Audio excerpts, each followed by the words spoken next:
Malam ini rasanya beda. Udara terasa lebih berat, lebih lembab dari biasanya. Kipas angin kecil di sudut kamar cuma bisa memutar udara panas yang sama. Suaranya mendengung lirih. Dari luar, sayup-sayup terdengar suara knalpot motor yang lewat. Tapi di dalam sini, sunyi sekali. Aku lagi rebahan sambil scroll-scroll HP, berusaha ngelupain gerahnya malam ini. HP-ku tersambung ke charger. Kabelnya menjuntai ke lantai di samping tempat tidur.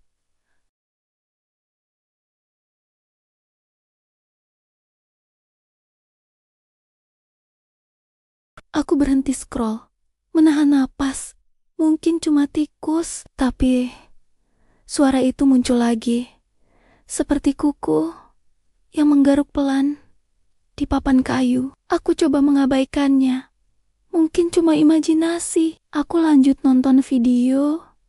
Tapi sekarang, setiap suara kecil bikin aku kaget. Jantungku mulai berdebar sedikit lebih cepat. Aku ingat ikat rambutku yang biasa ku taruh di nakas hilang dari kemarin. Aku pikir jatuh entah kemana. Tapi sekarang pikiran aneh mulai muncul. Apa mungkin jatuh ke kolong kasur? Aku mencondongkan tubuh sedikit dari tepi tempat tidur, mencoba mengintip ke bawah. Gelap. Aku gak bisa lihat apa-apa selain bayangan kakiku dan sandal jepitku yang tergeletak di sana. Rasa penasaranku mengalahkan rasa takut. Aku meraih HP-ku, melepas chargernya, lalu menyalakan senter. Cahayanya yang tajam membelah kegelapan. Aku arahkan sinarnya ke bawah tempat tidur. Debu tebal melapisi lantai, membentuk gampalan-gampalan kelabu. Ada beberapa barang rongsokan, kotak sepatu tua, dan itu dia, ikat rambutku. Tapi anehnya, letaknya jauh di tengah, dekat dinding. Kok bisa sampai ke sana? Aku berlutut, siap merangkak untuk mengambilnya. Tapi saat cahaya senter menyapu lantai, aku melihat sesuatu yang membuat darahku seakan berhenti mengalir. Di antara debu-debu tebal itu, ada sebuah jalur yang bersih, seperti ada sesuatu atau seseorang yang bergeser menyapu debu di lantai. Jalur itu mengarah dari bawah bagian tengah kasur menuju ke sudut yang paling gelap. Aku mundur perlahan. Napasku tercekat di tenggorokan. Jantungku berdebar kencang sekali. Ini gak mungkin.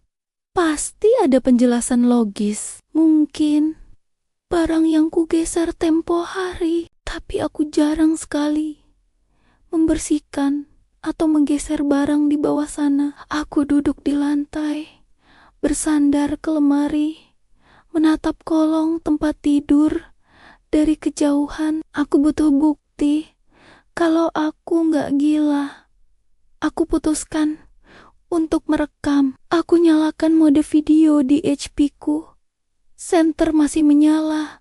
Lalu dengan tangan gemetar, aku geser pelan HP-ku ke bawah kasur. Aku rekam setiap sudut, setiap bayangan. Aku sapu cahayanya, bolak-balik. Di layar HP, semua terlihat normal. Hanya debu, barang bekas, dan jalur aneh tadi. Aku tarik kembali HP-ku dan memutar rekamannya. Aku perhatikan dengan saksama. Saat video berjalan, aku menekan tombol pause di satu titik, di sudut paling gelap, di dekat dinding, di ujung jalur bersih itu. Ada kilatan kecil, sangat cepat, hanya sepersekian detik, seperti pantulan cahaya dari sesuatu yang kecil dan bulat, seperti lensa kamera atau mata.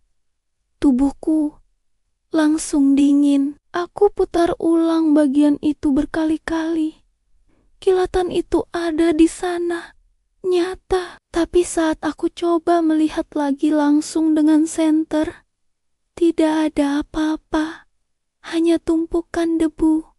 Apa aku salah lihat? Apa itu cuma pantulan dari benda lain? Aku nggak berani tidur di kasur itu.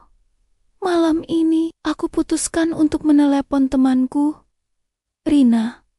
Aku setel mode speaker, biar suaranya memenuhi ruangan. Halo, kenapa? Malam-malam telepon, suara Rina terdengar serak. Rin, kayaknya ada orang di bawah kasurku, kataku dengan suara bergetar. Hah, kamu ngaco ya? Udah malam, jangan nakut-nakutin. Aku serius. Aku lihat ada yang aneh. Aku rekam pakai video, ada kilatan gitu. Udah coba cek lagi? Mungkin cuma perasaanmu aja. Coba nyalain lampu kamar. Aku menuruti sarannya. Aku berdiri dan menekan saklar lampu utama. Kamar jadi terang benderang. Rasa takutku sedikit mereda di bawah cahaya lampu. Aku beranikan diri untuk berlutut dan melihat lagi ke kolong kasur. Dengan penerangan yang lebih baik, aku bisa melihat semuanya dengan jelas. Debu, barang bekas, dan tidak ada apa-apa lagi. Jalur bersih itu masih ada, tapi tidak ada kilatan.